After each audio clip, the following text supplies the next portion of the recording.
Welcome to the gift of being home. I'm Ann Lovely, CEO of Coastal Hospice, and for years, we've had the privilege of walking alongside families here on the Lower Eastern Shore during some of life's most sacred and vulnerable moments.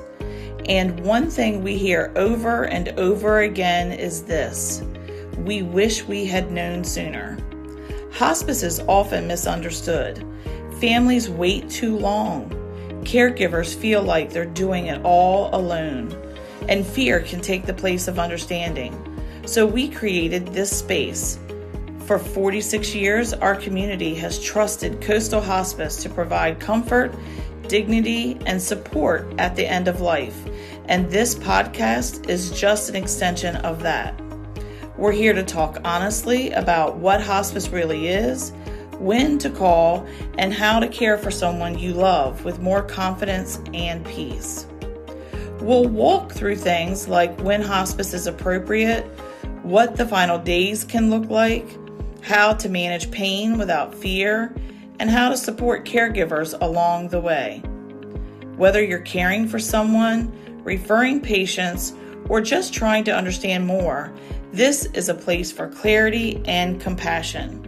Because being home isn't just a place, it's about comfort, peace, and love. I'm really glad you're here. Hi everyone, we're so glad you're here with us today. For this conversation today, we're going to be diving into a question that comes up all the time for both families and providers.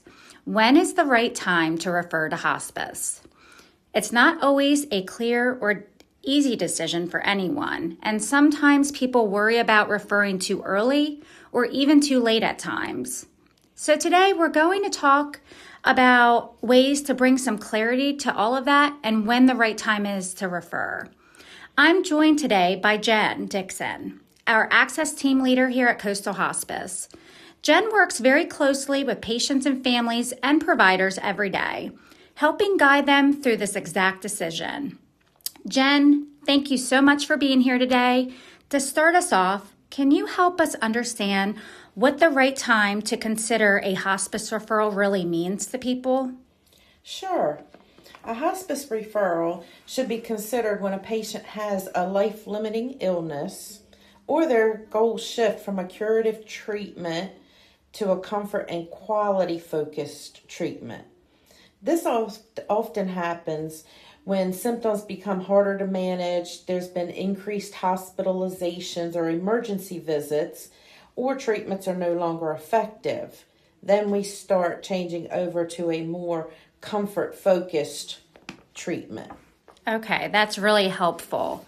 One thing I feel like we often hear about is when curative treatment is no longer effective or no longer aligned with the patient's goals. Can you talk a little bit more about that? Sure. When people talk about curative treatment no longer being effective or no longer aligning with their goals or their family's goals for them, we have to think about situations where treatments aimed at curing or controlling the disease, like chemotherapy or dialysis, stop working. The illness continues to progress despite the aggressive treatments that they're receiving, and sometimes the burdensome of the treatment outweighs the remaining benefit. Okay, yeah, that definitely makes sense. Therefore, and it's just as important, the patient's perspective. You know, sometimes the patients, they just want to stop treatment. They feel like it's just no longer worth it.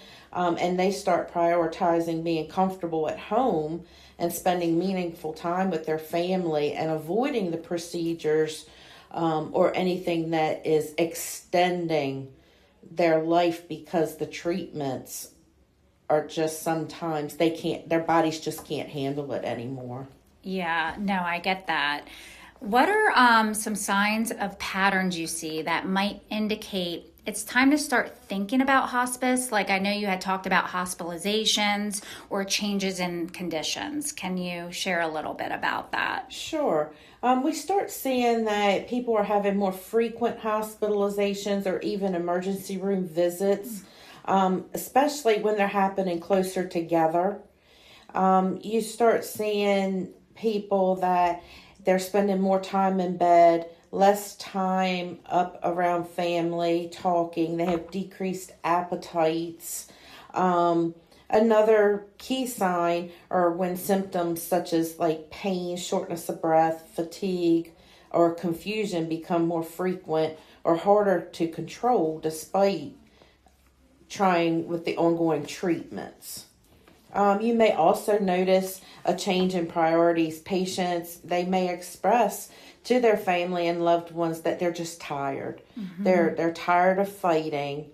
And then that's when we focus and shift the focus from the curative to the comfort-based treatments. Yes. And now when symptoms start becoming more complex or harder to manage, let's say for the patient or even the caregiver that's taking care of their loved one, how does hospice step in to help once that happens?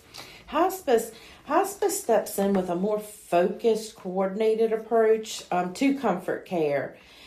We come as a team and we treat the whole person. We treat physical, emotional, spiritual needs. And then we come up and create a plan of care with the patient and families. The hospice providers, they're very experienced in managing challenging symptoms like pain and shortness of breath, anxiety, nausea, agitation. They can adjust medications until those symptoms are managed. And we can also anticipate changes before they become a crisis. Equally important is the support around the patient. Nurses are available for regular visits and urgent needs, and families are taught what to watch for and how to respond as symptoms evolve. Social workers, chaplains, they all step in and help address the stress and uncertainty that often comes with the more advanced illnesses. Mm-hmm. I definitely agree with you on that. For patients and families who begin shifting their focus towards comfort, how does that influence the timing of the referral? So when a patient begins to prioritize comfort over prolonging life, that shift is one of the clearest signs that it's time to consider a hospice referral. Often sooner rather than later. Hospice is specifically designed to support comfort-focused goals. So waiting until symptoms are severe or a crisis can mean missing out on services that could have improved quality of life earlier for the patient. Yeah, there's definitely often a huge fear of referring too soon. I hear that a lot in the community and speaking with providers and their loved ones. What would you say to someone who is unsure about starting that conversation earlier rather than later? I would support them. Earlier referrals allows our care team to get ahead of the symptoms. It allows us to build relationships with the patient and family. It puts support in place before needs become urgent.